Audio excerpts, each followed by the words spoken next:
혹시 여러분은 자신의 잠버릇에 대해 알고 계신가요? 이갈이, 코골이 등 다양한 수면 습관을 가볍게 생각하시는 분들 적지 않으실 것 같은데요. 네, 그런데 이런 증상이 심해진다면 신체에 악영향을 주는 질병으로 이어질 수 있다고 합니다. 오늘 닥터헬스 시간에는 수면 무호흡증에 대해 한림대 동탄성심병원 신경과 장민욱 교수와 함께 얘기 나눠보겠습니다. 어서 오세요. 네, 안녕하세요. 네. 잠든 사이에 본인도 모르게 이를 갈고 코를 네. 골고 하는데 네. 특히 이 코골이 왜 이런 증상이 나타나는 걸까요? 이게 코에서 소리가 나는 거라기보다는요. 예. 이 목젖 주변에 있는 목이 떨려서 나타나는 소리입니다. 아, 비만인 성인 남자 또는 아래턱이 작고 뒤로 처지거나 목이 좀 짧고 굵은 경우에 코를 고는 경우가 흔하게 있는데요. 네. 근데 앞서 말한 것과 같이 목젖 주위가 좁기 때문입니다. 20대 중반부터는 성장 호르몬 분비가 급격히 줄면서 살이 찌기 쉽기 때문에 코골이를 하는 비율이 증가하는 것입니다. 네. 여성보다는 남성이 코골이를 하는 비율이 좀 높고 코골이를 심하게 할수록 또 기대 수명이 낮아지기 때문에 결코 쉽게 볼 수 없는 질환입니다. 아. 네. 그런데 코골이가 심한 분들 중에는요, 간혹 일정 시간 숨을 멈추었다가 갑자기 컥 하면서 몰아쉬는 네. 그런 증상들 네네네. 있죠. 그렇죠. 이런 증상들 보이는 분들도 있더라고요. 맞습니다. 이건 어떤 증상인가요? 이게 앞서 제가 말씀드린 것처럼 기대 수명이 줄 수도 있다고도 했잖아요. 네. 사실은 의학적으로 가장 문제가 되는 것은 바로 이렇게 컥 하면서 숨을 안 쉬게 되는 수면 무호흡증이 동반된 경우입니다. 네. 수면 무호흡의 특징 중 하나인 무호흡은 수면 중에 실제로 숨을 멈추게 되는데 이 배우자가 걱정이 돼서 병원에 데리고 오는 경우가 흔합니다. 네네. 또는 환자가 수면 중 호흡이 곤란함을 느끼고 각성 반응을 보이기도 하는데요. 이 각성 반응으로 불면증을 호소하는 사람들도 있습니다. 이 무호흡이 발생되는 기전은 심한 코골이와 또 거친 숨소리가 동반되다가 무호흡으로 조용해진 다음에 갑자기 컥 하는 소리와 함께 호흡이 다시 시작되는 것이 바로 특징입니다. 네, 수면 무호흡에 대해 특징에 대해서 알려주셨는데 네. 이 코골이가 코를 골다가 수면 무호흡증으로 이렇게 발전되는 원인도 있을 것 같습니다. 맞습니다. 예. 목젖 주변에 있는 기도가 좁아지면서 단순히 떨리는 경우만 있다면 바로 코골이라고 하는 건데요. 예. 완전히 막히고 숨을 쉴 수 없는 상태가 되어버리는 것을 바로 수면 무호흡증이라고 할 수 있습니다. 이 수면 무호흡의 약 90% 이상을 차지하는 폐쇄성 수면 무호흡의 기전을 보면 수면 중에 상기도가 좁아지는 것이 원인인데요. 숨을 들이쉴 때 생기는 음압이 너무 커져서 목젖과 연구개 및 인두 주위에 있는 조직이 들러붙어서 숨이 멎어버리는 상태를 말합니다. 네. 그러니까 결론적으로는 코골이보다 더 발전된 형태가 수면 무호흡이라고 생각하시면 쉽겠습니다. 네, 네. 더 발전된 상태, 악화된 상태가 네. 수면 무호흡증이 되겠죠. 네, 네, 네. 자, 그런데 수면 무호흡은요, 본인이 잠을 자는 동안 일어나는 일이기 때문에 인지하기는 어려울 것 같은데 네. 실제 환자분들은 어떻던가요? 본인이 수면 무호흡을 인지하게 되는 경우가 상당히 어렵죠. 예. 특히 자는 동안에 매우 심각한 저산소증이 수십 차례 찾아오는 동안에도 그런 일이 있었는지조차 모르는 환자분들도 많이 있습니다.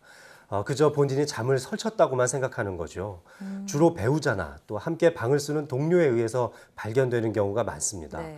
코를 골다가 생각보다 오랜 시간 동안 숨을 참고 있는 모습을 보고 혹시 무슨 큰일이 난 것은 아닐지 걱정이 돼서 환자분을 깨운다거나 병원 진료를 권유하게 되는 경우인데요. 네. 즉 본인 스스로 수면 패턴을 알 수 있는 방법이나 나의 수면의 질이 얼마나 되는지 확인해 볼 수 있는 기회조차 없다는 것이 수면 무호흡증을 진단하는 데 어려운 걸림돌이 되는 것입니다. 네. 이런 상태로 질병을 방치하다 보면 심폐계통의 합병증으로 고혈압, 부정맥, 심지어는 돌연사를 초래하기도 하는 위험성을 가지고 있습니다. 아이고, 네, 그렇군요. 그런데 이 자다가 본인의 코를 골아놓고 네. 자기 코 고는 소리에 깜짝 놀라서 깨놓고 옆에 사람한테 코 골았어 이러는 분들도 계시거든요. 그렇죠. 예, 이 코 고는 것 그리고 수면 무호흡증 어떤 증상들이 각각 여러 가지가 나타날 텐데 네. 어떤 것들로 자기가 코골이를 하고 있는지 수면 무호흡을 하고 있는지 판단할 수 있을까요? 네, 몇 가지 대표적인 증상을 화면으로 준비했는데요. 예. 네. 첫 번째로는 불면증을 얼마나 자주 겪는지 생각해 보시면 좋습니다. 수면 무호흡증에 시달리는 사람들은 잠에 잘 못 들거나 또 밤을 새는 경우가 많습니다. 두 번째로는 수면의 질이 떨어지기 때문에 잔 시간과는 무관하게 무기력증이나 나른함, 졸림증 등의 증상을 겪을 수가 있고요. 예. 아침에 일어났을 때 목이 아프거나 입안이 건조한지도 한번 생각해 보십시오. 네. 수면 무호흡증을 겪는 사람들은 자는 동안 지속적으로 코를 골기 때문에 결과적으로 아침에 일어났을 때 인후통 또는 구강 건조증을 겪기가 쉽습니다. 아침에 또 일어났을 때 두통을 겪는지도 한번 생각해 보십시오. 아침에 겪는 두통은 특히 수면 무호흡증에 시달리는 사람들이 겪는 흔한 증상 중에 하나입니다. 네. 마지막으로 수면 무호흡증을 겪는 사람들은 성격이 변덕스럽고 또 집중을 잘 하지 못하고요. 네. 건망증이 심한 편이기도 합니다. 만약 본인이 무언가를 잘 잊는 편이라면 수면 무호흡증을 겪고 있는 것은 아닐지 한번 생각해 보셔야 될 것 같습니다. 네, 아니 웃을 얘기가 아닌 게 네. 집중력이나 기억력에까지 영향을 미친다는 거는 뇌 손상을 일으킨다 이렇게 볼 수도 있을 것 같은데요. 네, 맞습니다. 어차피 무호흡이 되는 그 순간에는 산소의 공급이 원활하지 못하기 때문에 네. 뇌가 계속 저산소증에 빠진다는 거죠. 그렇군요. 네. 그만큼 빨리 발견해서 조기에 치료하는 게 중요할 텐데 당연합니다. 병원에서는 어떻게 진단을 내리고 치료를 하나요? 병원에 내원하신 분들에게 대표적으로 하는 검사 방법이 바로 수면 다원 검사라는 것이 있는데요. 네. 사진을 찍는 것처럼 잠을 찍어보는 것이라고 생각하면 됩니다. 아, 자는 동안에 피검자에 여러 가지 신체 변화를 측정해서 수면 질환의 여부를 살펴보고 또 그 형태나 정도 등을 알아볼 수 있습니다. 네.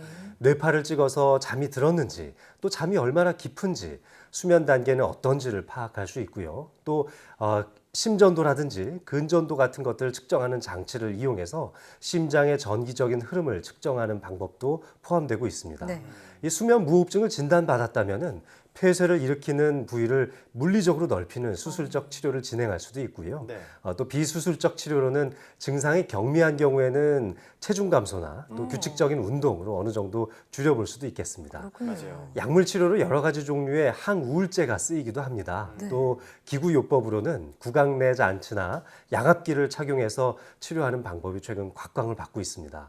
특히 이런 수면다원 검사나 양압기 사용료가 건강보험에 적용되면서 예전에 비해서 매우 저렴한 비용으로 검사와 치료를 진행할 수도 있으니까요. 네. 증상이 의심된다면 꼭 한번 확인해 보시기 바랍니다. 네, 여러 치료 방법도 말씀해 주셨는데 수술을 하는 건 좀 무서울 수도 있을 것 네. 같아요. 네, 이 평상시에 맞아요. 네. 습관만으로도 이렇게 수면 무호흡증을 좀 완화시킬 수 있다고 들었는데 어떤 방법이 있을까요? 네.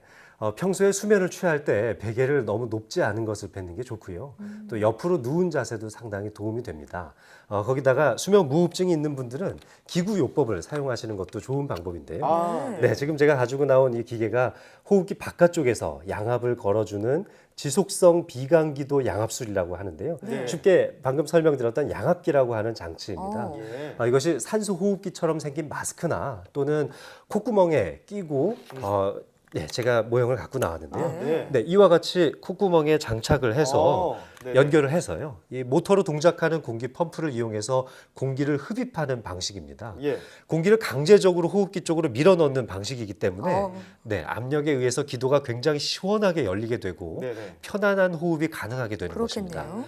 바로 이런 방법들이 수술적 치료에 비해서 효과가 매우 좋을 수 있는 만큼 적절한 검사를 해보시고 네. 꼭 이용해 보시기를 추천드립니다. 네. 해볼 수 있겠는 게 네. 7월부터 건강보험이 적용되면서 뭐 다원 검사도 그렇고 양압기 치료도 비용이 많이 저렴해졌다고요? 맞습니다. 네, 양압기 치료는 어느 정도의 비용을 받으시나요? 지금 양압기를 대여하는 비용은 월간 한 15,000원 정도의 비용이면 가능하니까요. 네. 이 고가의 장비를 아주 저렴하게 사용하실 수 있습니다. 그렇네요. 예. 또 알아보니까 수면 다원 검사도요 비용이 한 10만 원대로 대폭 많이 줄었다고 낮아졌죠. 하더라고요. 네네. 그러니까 의심되시는 분들은요 꼭 진단을 받아보시는 게 좋겠습니다. 네. 자, 지금까지 한림대 동탄성심병원 신경과 장민욱 교수와 함께 얘기 나눠봤습니다.